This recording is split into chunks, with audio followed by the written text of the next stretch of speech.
ह्याचे 4 मानस आहेत. आपला विचार कसा करतो आणि ते कसं काम करतं. तर बुद्धांनी आपल्या मानसाचे 4 भाग केलेले आहेत. विज्ञान, संज्ञा, प्रतिक्रिया आणि चौथी गोष्ट संस्कार.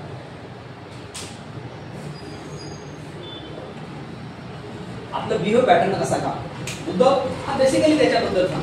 विज्ञान म्हणजे काय? माझ्या डोळ्याला, तुमच्या डोळ्याला, कानाला, पिण्याला जे जे ऐकायला येतं ते विज्ञान. बरोबर आहे. आता उदाहरणार्थ तुला आणि मला एक म्हातारा माणूस दिसला. तुझं आणि माझं विज्ञान एक आहे. बरोबर आहे. तुलाही दिसला, मलाही दिसला. आपलं विज्ञान एक आहे. पण आता ही गोष्ट पुढे जाते, ती जाते संज्ञाकडे. तू त्याला ओळखलं, तुझ्या संज्ञेने त्याला ओळखलंय. हा म्हातारा माझ्या ओळखीचा दिसतोय, आमचं दिसतोय, तमकं दिसतोय. बरोबर आहे. ह्याला रिकॉग्नाइज केलं आणि मी पण त्याला रिकॉग्नाइज केले की अरे हा म्हातारा यानं मला शिव्या दिल्या होत्या अगोदरच्या काळात, मला भेटला होता. बरोबर. विज्ञान तर एक होतं आपलं दोघांचं. आपण संज्ञाने काय केलं? रिकॉग्नाइज केलं. तू वेगळ्या पद्धतीने रिकॉग्नाइज केलं, मी वेगळ्या पद्धतीनं रिकॉग्नाइज केलं. आता जर रिकॉग्नाइज तू आणि मी वेगळे वेगळे केलं तर ह्याची प्रतिक्रिया एक असेल का? बरोबर आहे. तर ह्याची प्रतिक्रिया साधारणतः जाणार म्हणजे काय होणार? पण समजा तुला याच्याबद्दल प्रेम वाटलं आणि मला याच्याबद्दल द्वेष वाटला. बरोबर. तर तू ह्या प्रेमानं काय झाला? संस्कार, कंडिशनिंग झाला. पुढे आपण ज्याला संस्कार म्हणालो. म्हणजे काय झालं? तुझं मेंटल फॉर्मेशन झालं आणि माझं मेंटल फॉर्मेशन द्वेषाचं झालं. बरोबर. माझं कॉग्निटिव्ह द्वेषाने बनलं, तुझं कॉग्निटिव्ह विज्ञान एकच होत. पण ह्या सगळ्या प्रक्रियेकडनं दोघांच्या 2 गोष्टी. आता मुद्दा येतो की जेव्हा आपण असं म्हणतो की फिलिंग आहे, तर जेव्हा फिलिंग झालं म्हणजे नक्की काय झालं? आपण जेव्हा असं म्हणतो की मला आनंद झाला आणि जेव्हा म्हणतो की मला दुःख झालं, बरोबर, तर ह्याचा बायोलॉजिकल अर्थ काय आहे? कोण सांगितलं? तू म्हणतोस मला आनंद झाला, बरोबर आहे. ही तुझं मेंटल फॉर्मेशन एक आनंदाची भावना आहे. मेंदूमध्ये काहीतरी सिक्रेशन होत असेल आनंदाचं, बरोबर. आणि मी म्हणतो मला दुःख झालं म्हणजे काय घडतं मेंदूमध्ये? आता तू म्हणतोस मेंदूमध्ये सिक्रेशन झालं, पण जेव्हा दुःख झालं तेव्हा पण मेंदूमध्ये सिक्रेशनच झालं ना. त्याचं केमिकल वेगळं असेल असं मला वाटतं. आता मुद्दा काय? आता ह्याला कसं समजून घ्यायचं? तर मुद्दा असा म्हणतो की दोन्ही वेळेला 2च गोष्टी घडतात. एका की तुमच्या शरीरात सेन्सेशन तयार होतात. जेव्हा तुम्हाला आनंद होतो तेव्हा तुम्हाला सुखद सेन्सेशन तयार होतात आणि तुम्हाला दुःखद सेन्सेशन, जेव्हा सेन्सेशन होतं तेव्हा तुम्हाला दुःखद सेन्सेशन तयार होतात. तुम्हाला आनंद होणं म्हणजे काय? सेन्सेशनचाच खेळ आहे. म्हणजे उदाहरणार्थ आता सगळे आपण मॅरिड आहे, सेक्सचा सगळ्यांनी अनुभव घेतलेला आहे. सेक्स काय आहे? बेसिकली सेन्सेशन आहे. एक सेन्सेशन संपतं बाजूला एकदम. तर काय झालं? तर आपण साधारणतः माणसं जे आहेत पागल होतात वेगवेगळ्या गोष्टीला. म्हणजे स्त्रीच्या प्रेमात, अमक्याच्या प्रेमात, तमक्याच्या प्रेमात, आणि ती वस्तू त्याला दिसायला लागते. तर आता एक नवीन प्रयोग असा झाला की एका माकडाला आणि एका माकडीला, दोघाला नर मादीला सेक्स मध्ये ज्या सेन्सेशन मिळत होत्या त्यासाठी करंट वर तयार केले आणि ते एकदा देऊन टाकले. आणि नंतर वर्षभर त्याला ऑब्झर्वेशन केलं, मादी नराकडे गेली नाही आणि नर मादीकडे गेला नाही. जेव्हा जेव्हा नराला वाटायचं तेव्हा ते जायचं, लाईटचं बटन दाबायचं, सेन्सेशन घ्यायचं, बाजूला जायचं. मादीला वाटायचं, मादी सेन्सेशन घ्यायची, बाजूला जायचं. म्हणजे त्याच्यासाठी मादीसाठी नर दुय्यम होता आणि नरासाठी मादी दुय्यम होती. प्रायमरी काय होतं? तर एकमेकापासून ज्या सेन्सेशन मिळत होत्या त्या सेन्सेशन मिळत होत्या म्हणून ते एकमेकासाठी प्राईम असतात. ह्याच्यापेक्षा प्राईम नसतो. तर हा जो एक फॉल्स कॉन्शियसनेस डेव्हलप झालेला बुद्ध म्हणतो. आणि मग तो फॉल्स कॉन्शियसनेस कसा काम करतो? तर मग तो सांगतो फॉल्स कॉन्शियसनेसच्या बद्दल की मी जो असा असतो ना की आपण आपला मुलगा पास झाला तर आपण पेढे वाटायला जातो, बरोबर. तर पेढे वाटायला जातो तर काय करतो की माझा मुलगा मेरिट मध्ये आला आणि त्याच्या गुणवत्तेचं कौतुक. पण दुसऱ्याचा मुलगा गुणवत्तेचा आला तर तुम्ही पेढे वाटता का? नाही वाटत ना. म्हणजे सुख मीशी जोडलेला असतो. हा मी हा फॉल्स कॉन्शियसनेसनं बनलेला असतो की जो की कॉग्निटिव्ह अशा पद्धतीचं घडतं. आणि हे कॉग्निटिव्ह तुमचं स्ट्रक्चर, हे तुमचं मेंटल पण. तर प्रश्न आहे माणूस बनण्याची जी प्रक्रिया आहे ती सुद्धा स्ट्रक्चर आणि लोशन अशा दोन मिळून करतात. त्यालाच बुद्धाने म्हटलेलं आहे नाम आणि. तर मग मुद्दा असा आहे की हे सोडवायचं कसं?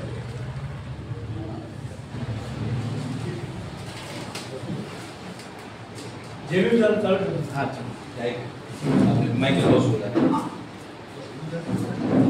फिलिंग आहे. तर मुद्दा असा आहे हे ब्रेक कुठे करायचं? तर बुद्ध त्याचा मार्ग पण सांगतो. हे ब्रेक कुठे करायचं? तर बुद्ध असं सांगतो की हे ब्रेक, हे जे ब्रेक आहे एक फिलिंग कसे ब्रेक होईल. हे कुठं ब्रेक होईल? फिलिंग पाशी ब्रेक होईल. हे जस्ट म्हणजे मी आता इकडे खूप इंटरेस्टिंगली पुस्तक वाचतोय बुद्धाच ब्रेन नावाचं.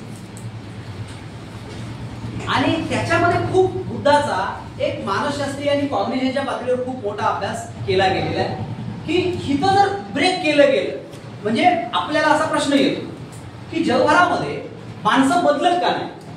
म्हणजे आपण विचार करतो बरोबर आहे, तर माणसं बदलत का नाही असा प्रश्न येतो ना.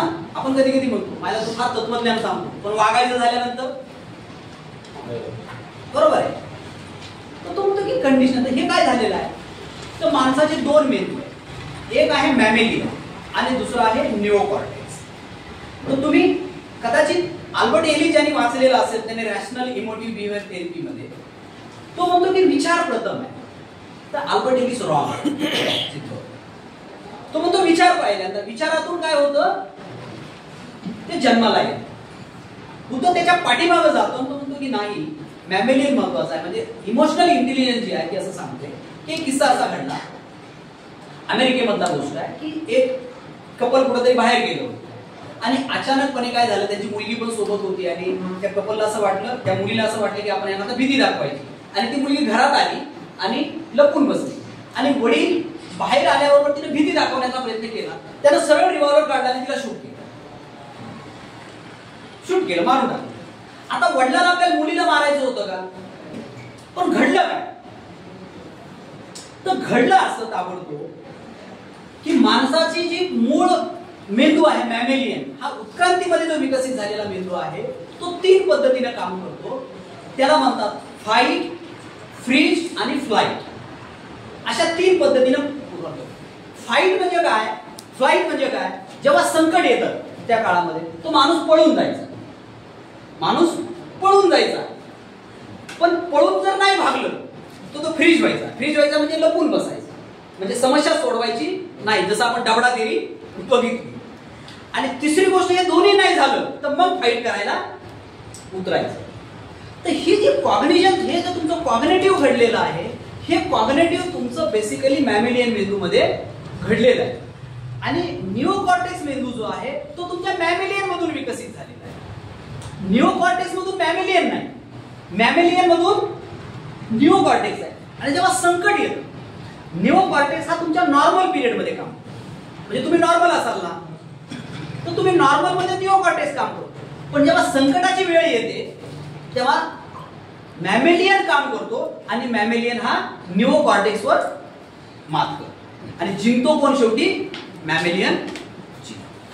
तर बुद्ध बेसिकली जो सांगतो तो मॅमेलियन, त्याचं जे मेडिटेशनची जी प्रक्रिया आहे तर मेडिटेशनची प्रक्रिया दुसरं तिसरं काही नसून मॅमेलियन बदलण्याचा प्रोग्राम आहे. मॅमेलियन बदलण्याचा प्रोग्राम आहे की जसं तुम्ही लर्निंग करता तर काही वेळेला लर्निंग हा प्रॉब्लेम नसतो, तुमचं डिसलर्निंग करायला लागतं. जसं मी पहिलं उदाहरण सांगितलं की भरणं हा मुद्दा नाहीये, रिकामं करणं हा मुद्दा आहे. कारण त्या कचऱ्याने जर भरला असेल तर तुमचं मेंटल फॉर्मेशन, कॉन्शियस हा जर कचऱ्याने भरलेला असेल अगोदरच्या या सगळ्या स्ट्रक्चर मधून तर तुमचा कॉन्शियस त्याच पद्धतीनं रिॲक्ट होईल. तर मग तुमचा कॉन्शियस क्लिअर कसा करायचा, तुमचं फॉर्मेशन कसं करायचं.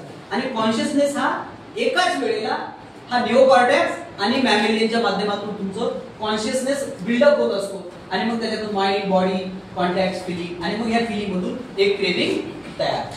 आणि मग साधारणतः ह्या फिलिंग, क्रेविंग म्हणजे काय, तर हे तर काय करतो, फिलिंग.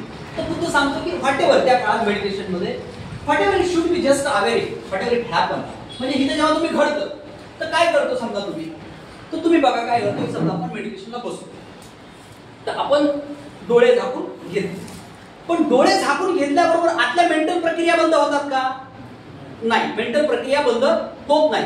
तर जे आतलं साठवून ठेवलेलं आहे ते तुमच्या सगळ्या प्रक्रियेचा भाग यायला लागतो. पण तो काय म्हणतो की जेव्हा ते यायला लागतात तर तुम्ही बाहेरचं इनपुट बंद केलेलं आहे, आता बाहेरचं येणार नाही. पण आतलं इनपुट मात्र शिल्लक आहे. तर ते आतलं इनपुट सतत सतत इंधन काय होणार, जळत राहणार. म्हणजे तुम्ही पेट्रोल टाकलं तर एक फिलिंग आलेलं आहे तिथून तुमच्या आतलं फिलिंग. पण तुम्ही काय करता, जेव्हा असं फिलिंग येतं तेव्हा तुम्ही नवं पेट्रोल पण टाकता. आणि ते नवं पेट्रोल टाकता त्याच्यामुळे ते जळत सतत जळत राहतं. बुद्ध म्हणतो की ईश्वर जळत आहे. तर जळत आहे म्हणजे काय होतं की ऑलरेडी जी घटना घडत आहे, तुम्ही त्याच्यात नव्या नव्या गोष्टी इंधन टाकत आहे.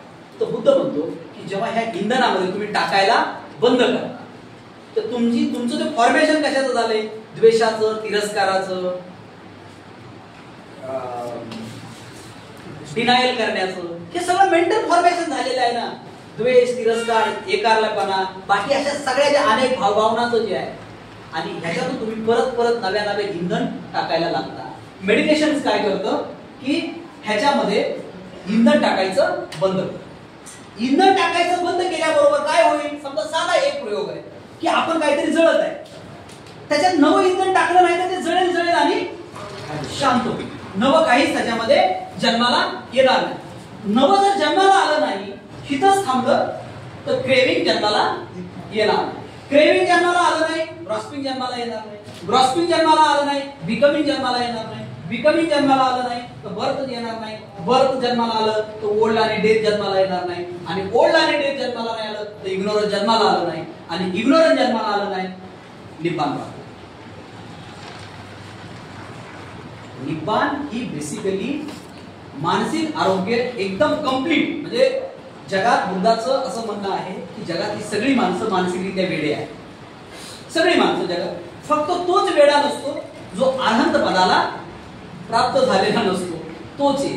नाही तर बाकी जगातली सगळी माणसं बेसिकली येडे आहेत. सगळे येडे आहेत ना. एकही माणूस, फक्त ज्याला निब्बाण प्राप्त झालेला आहे असाच माणूस वेडा नसतो. आणि म्हणून बेसिकली फिलिंग हे जे आहे मेडिटेशनच्या ह्याच्यामध्ये, जिथं की तुमचं क्रेविंग कोण म्हणतं, तर हे एक सायंटिफिकली काय सांगतो, ही चेन आहे. म्हणजे तो काय सांगतो की दोन रस्ते आहेत. म्हणजे हा एक हम रस्ता आहे आणि इकडून हा फुटतो, बरोबर असा. तर हिथून काही रस्ते कॉमन गाव आहे. म्हणजे अविद्या कॉमन आहे, संकारा कॉमन आहे, विज्ञान कॉमन आहे, नामरूप कॉमन आहे, सळायतन कॉमन आहे, फस्त पण कॉमन आहे, वेदना कॉमन आहे. हितपर्यंत तुमचं कॉमन आहे. पण तो काय म्हणतो, हिथं आल्याच्या नंतर तुमच्या समोर चॉईस आहे, इकडनं जायचं का इकडनं जायचं. त्याची विज्ञान संज्ञा प्रतिक्रिया. एक्झॅक्ट. तो म्हणतो की हिथं तुम्ही आलात ना, वेदनेपर्यंत आलात ना, की वेदनेला तुम्ही जर, म्हणजे वेदना ही बेसिकली निवसंकारा जन्म तयार करते, ती क्रिएट करते ना. तर तुम्ही त्या क्रिएट मध्ये पेट्रोल टाकू नका. ते आहे ते जळेल अगोदर, आणि तिथून तुम्ही मुक्त झाला की तुमच्यात क्रेविंगच येणार नाही. कारण क्रेविंग कशाच्या आधारे जन्माला आलेला आहे, तुम्ही जे इंधन अगोदर टाकले त्याच्या आधारे क्रेविंग जन्माला येते ना. कारण का तो बुद्ध म्हणतो की जगातली प्रत्येक ही जी साखळी आहे ती एकावर डिपेंड आहे ना. म्हणजे जर पहिली साखळी नसेल तर दुसरी येणार नाही. पण हे सळा येते ना, पण हे तर आपण माइंड बिंड तोडू शकत नाही ना. हे तर राहिणार आहे, अस्तित्वाची गोष्ट आहे. मग तोडू कुठे शकतो, तो ब्रेक कुठं करू शकतो, तर हिथं वेदनेपर्यंत आपण ब्रेक करू शकतो. आणि हिथं ब्रेक केलं की क्रेविंग जन्माला येणार नाही. क्रेविंग नाही जन्माला आले की ग्रॉस्पिंग नाही, बिकमिंग नाही, बर्थ नाही, ओल्ड एज आणि डेथचा मुद्दा नाही. इथं विपश्यना येते मग, आणि इथं विपश्यना, आणि विपश्यना इथंच. तर हे बेसिकली बुद्धाचं तत्वज्ञान आहे. आणि म्हणून ज्याला हे कळतं प्रतिज्ञ समुत्पाद, तोच मुक्तीच्या दिशेकडे जातो, मुक्तीच्या पाथकडे जातो. नाहीतर मग बुद्धं शरणं गच्छामि, धम्मं शरणं गच्छामि आयुष्यभर म्हणत बसा, काही फरक नाही. जाणाय जोखायचं म्हणलेलं सेम तेच. त्याच्यामुळे बेसिकली बुद्ध काय आहे, बुद्ध समजून घ्यायचं असेल, बुद्धाचं मूळ तत्वज्ञान आहे nothing is permanent, no self आणि प्रतित्य संपत्ती. तीन गोष्टी. ज्याला ह्या तीन गोष्टी कळतात त्याला बुद्ध कळतो, ज्याला ह्या तीन गोष्टी कळत नाही त्याला काहीही कळत नाही, त्याला काहीच कळत नाही. पण बुद्धही सांगताना हे सांगतो की जगातली, बुद्ध सांगतो की जगातली कुठलीच गोष्ट नोशन नाही. बुद्धानेही नोशन, बुद्ध काय म्हणतो, माइंड अँड बॉडी, नाम आणि. तर त्याच्यामुळे जे लोक आयुष्यभर जातीला केवळ नोशन नोशन म्हणून जे घेतलेले त्यांना ना बुद्ध कळलेला आहे ना आंबेडकर कळलेला. तर म्हणून फिलॉसॉफी ही बेसिकली ही, तर बुद्धाची फिलॉसॉफी म्हणजे बुद्ध फिलॉसॉफी म्हणजे अनित्य, अनात्म आणि प्रतित्य समजून. याला तुम्ही कुठेही लावून बघा. आता एखादा म्हणला की नो सेल्फ, सेल्फ आहे, कसा सिद्ध करेल तो सेल्फ सांगा. पण आता तो शून्यवाद आहे, मी जसं म्हणालो की ह्याच्याकडे आला. तर हा नागार्जुनाने शून्यवाद केला. ऍक्च्युली हा प्रतित्य समुत्पाद आहे. म्हणजे तो काय म्हणतो की जेव्हा हिथं येतो ना फिलिंगच्या, तर हिथं काहीच जन्माला येत नाही, काहीच येत नाही, काहीच ते थांबतो सगळं. तो म्हणतो शून्य झालं. आता ह्याची एक चुकीची एक इंटरप्रिटेशन केल्यामुळे शंकराचार्यांनी तेच पकडलं, जेव्हा काहीच नसतं तेव्हा ब्रह्म. तर निब्बाण हे बेसिकली म्हणजे काहीतरी ईश्वराच्या पलीकडची गोष्ट वगैरे नाही. निब्बाण याच पृथ्वी तलावर. पण ती कशाने मिळते निब्बाण, तर बेसिकली या गोष्टीची सायंटिफिक प्रॅक्टिस केल्याने, अष्टांग मार्गाचं पालन केल्याने आणि 10 पारमिताचं पालन केल्याने तुम्हाला या गोष्टीकडे जगातला कुठलाही माणूस जाऊ शकतो. ते काय, जसं चैतन्यवादी तत्वज्ञान नंतर ब्रह्म हे फक्त आमच्या मालकीचं आहे, ब्रह्म हे आत्मनिष्ठ म्हणतात ना. बुद्ध निब्बाण, बुद्धाचं निब्बाण हे आत्मनिष्ठ नाही, बुद्धाचं निब्बाण हे वस्तुनिष्ठ आहे. ते तुम्हाला दाखवता येईल, ते सिद्ध करता येईल. कैवल्य सिद्ध नाही करता येईल, मोक्ष सिद्ध नाही करता येईल. पण जेव्हा अनेक शब्दाचा गोळ होतो तर मुद्दा येतो पुनर्जन्माच्या बद्दलचा आणि शून्यवादाच्या बद्दलचा. तर बुद्ध जेव्हा पुनर्जन्म म्हणतात तेव्हा बुद्धाचा पुनर्जन्म हा व्यक्तीचा पुनर्जन्म नाही, तो पुनर्जन्म मॅटरचा आहे. कशाचा, मॅटरचा. Matter can not be create, matter can not be destroy. कारण का मॅटर हे ईश्वराचं मूळ घटक आहे. तुम्ही कसं मॅटरला नष्ट करणार, मॅटरला नष्ट करणार म्हणजे काय, बरोबर. म्हणजे झाड तोडलं, तुम्ही काय करणार झाडाचं. आपण ती चैन साखळी वाचलेली आहे ना, अन्न साखळी, बरोबर. तर हा म्हणजे एक प्रकारची अन्न साखळी. जसं आपल्याला निसर्गाची अन्न साखळी आहे तशी ह्या ईश्वाची ही चैन आहे, साखळी आहे की हे ईश्वर कसं काम करतं आणि ह्या सगळ्यांना हे सगळं गोष्ट घडतं. आणि म्हणून याचा जो अर्थ आहे प्रतित्य समुत्पादाचा, जे अनेक लोक लावतात, त्याचा अर्थ सामाजिक नाही, त्याचा अर्थ बायोलॉजिक. प्रतित्य समुत्पादाचा अर्थ सामाजिक नाही. जे अनेकांनी मी नाव घेऊ इच्छित नाही ते लावतात, ते प्रतित्य समुत्पादाचा अर्थ हा बायोलॉजी. आणि जगभरातले हे काय वाचत नाहीत, बेसिकली दुर्दैवाने वाचत नाहीत. म्हणजे तुम्ही इंटरेस्टिंगली वाचा की खूप अलीकडचं बुद्धाज ब्रेन नावाचं पुस्तक आहे, ऑर्गनाइज माइंड नावाचं एक पुस्तक आहे. आणि त्याच्यानंतर why Buddha is true, why Buddha is true, Buddha का खरा आहे. तर हे जगभरातले लोक बुद्धाचा खूप वेगवेगळ्या पातळीवर अभ्यास करतायत, बुद्धाच्या बद्दल बोलतायत आणि आपलं बुद्धं शरणं गच्छामीच्या पलीकडे जात नाही आणि तिथंच तेच तेच तेच तेच काहीतरी करत बसतात आणि बेसिकली शब्दबंबाळपणा करत राहतात, ऑब्जेक्टिव्हिटी येत नाही. तर बेसिकली हे जर समजायचं असेल तर ही बेसिकली मी आज या सगळ्या तत्वज्ञानाच्या त्याच्यामध्ये एक बेसिक आउटलाईन काहीतरी दिलेली आहे. मी तत्वज्ञान कंप्लीट सांगितले असं माझं हे नाहीये, ते मला सांगायचंही नव्हतं. ही खूप मोठी गोष्ट आहे, वास्ट गोष्ट आहे. कारण का हे तपशिलाचे मुद्दे आहेत खूप आणि बारीक सारीक गोष्टीचे आहेत. म्हणजे आता उदाहरणार्थ तुम्ही म्हणणार कॉन्शियसनेस, मग आता मी 99 कॉन्शियसनेसची गोष्ट केली, मग त्याचे नावं सांगा, मग ते त्याच्यात अनेक वेगवेगळ्या गोष्टी जाईल. ह्या सगळ्या गोष्टीच्या बद्दल मग मेंटल फॉर्मेशन कसं घडतं, मग त्याच्यातली कॉग्निटिव्ह थिअरी काय आहे, सेपियन्स वाला आता इव्हॉल्व हरारी काय म्हणतो, खूप तपशिलाचे मुद्दे आहेत. फक्त मी दरवाजे ओपन केलेले आहे. मी दरवाजे ओपन केले, माझ्या मतापर्यंत येऊ नका. फक्त मी जाता जाता माझी भूमिका काय आहे ती सांगतो. कदाचित माझे मत तुम्हाला कॉन्ट्रडिक्शन वाटू शकतात, कारण दोनदाच मग सांगितलेलं आहे. पण मी माझ्या याचा आजच्या समारोपाचा एक शेवट बुद्धाच्याच उदाहरणानं करतो. एकदा बुद्धाकडे एक माणूस आला आणि तो असं बुद्धाला म्हणाला की ह्या जगात इतकं दुःख आहे, हे जग असं सगळं ते झालेलं आहे, हे चालण्याचा राहट गाडगा, तर ह्याला कोणीतरी चालवणार असेल ना. या जगात ईश्वर आहे ना, असेल ना, आहे ईश्वर त्या जगात. तर त्याला म्हणाले ईश्वर नाही. बुद्ध त्याला म्हणाले ईश्वर नाही. पण थोडा वेळ झाला दुसरा एक माणूस आला आणि त्याला तो एक माणूस आला, तो आर्ग्युमेंट करायला लागला की जगात फार दुःख आहे, आमका आहे, दमका आहे, इतकी अनती माजलेली आहे, मग ईश्वर असता तर हे काहीतरी नीट झालं असतं ना. तर माझं आहे की ह्या जगात ईश्वर असू शकत नाही. बुद्ध म्हणाले ईश्वर आहे. आता हे दोघा जणांना त्यांनी दोन उत्तर दिली. आनंद बसलेला होता. तर आनंद वाटले की अरे बुद्ध माणूस खोटं नाही बोलत, प्रॉब्लेम काय झाला बुद्धाचा, आज काय झालं बुद्धाला. तर आनंद विचारलं म्हणते तुम्ही त्याला एकाला म्हणाला ईश्वर आहे आणि दुसऱ्याला म्हणाला ईश्वर नाही, असं का. तर बुद्ध हसले आणि आनंद एवढंच म्हणाले हे बघ आनंद, जो म्हणत होता ईश्वर नाही त्यांनी त्याचा शोध घेतलेला नव्हता, आणि जो म्हणत होता ईश्वर आहे त्यानेही त्याचा शोध घेतलेला नव्हता. दोघंही बिचारे मान्यतेवर पोचलेले होते, मत पोचलेले होते. म्हणजे या दोघांची अवस्था, एखाद्या नाली, एखादा बोळा कसा आडवा यावा तसा आडवा झालेला आहे. मी फक्त बोळा काढलेला आहे, पाणी रिकामं केलेलं आहे, ते पाणी त्याच्या दिशेनं जाईल. मी एवढंच केलेलं आहे.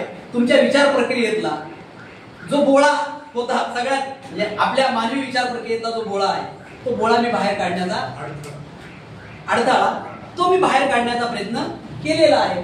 शेवटी ते पाणी तुमचं तुम्ही कुठं जाईल नंतर शेवट ते त्या पाण्याच्या प्रवाहावरनं ठरेल. ते पाणी किती स्वतःला ऍक्टिव्ह करतं, कुठं थांबेल कुठं नाही. कदाचित ते बोळ्याजवळ पण थांबेल, कदाचित कोणाला वाटेल की नाही आता पुढं जरा गेलं पाहिजे, पोहोचेल त्याच्यात पुढे जाईल. आणि हे जर सगळं करायचं असेल तर बेसिक या सगळ्या गोष्टी समजून घ्यायला लागेल. ह्या सगळ्या गोष्टी याच्यासाठी मी तुम्हाला समजून सांगितलं. बेसिकली एक आउटलाईन मी याच्यामध्ये मारलेली आहे या 5-6 तासाच्या घंटेमध्ये. फिलॉसॉफी खूप डीपचा विषय आहे, खूप वेगवेगळ्या गोष्टी आहेत. विज्ञान आणि सायन्सचा मुद्दा काय आहे, नीती आणि अनितीचा मुद्दा काय करायचा, अशा खूप गोष्टी शिल्लक राहिलेल्या आहेत. आणि बेसिकली पॉलिटिकल सायन्स, ह्याचे पॉलिटिकल फिलॉसॉफीच्या बद्दल तर मी एक शब्द बोललेलो नाही. सोशल फिलॉसॉफीच्या बद्दल तर काहीच बोललेलो नाही. तो परत आणखी खूप एकदम मारामारीचा विषय आहे, त्याच्याबद्दल कधीतरी मारामारी करू, मला आवडेल. फक्त आज मी एक आउटलाईन मारलेली आहे. जसं आपण एखाद्या मुलाला चित्र काढायला देतो की हे बघ या रेषा मारल्या, तू ह्याचं जसं काय चित्र बनवेल तसं बन, फक्त या आउटलाईनच्या बाहेर जाऊ नको, बघू काय चित्र बनते. तुम्ही ऐकून घेतलं त्याच्याबद्दल धन्यवाद. आणि प्रश्न आन्सर करून थांबतो. खूप जास्त आता प्रश्न असतील तर आपण विचारू. हा काय अडचण पाणी पाणी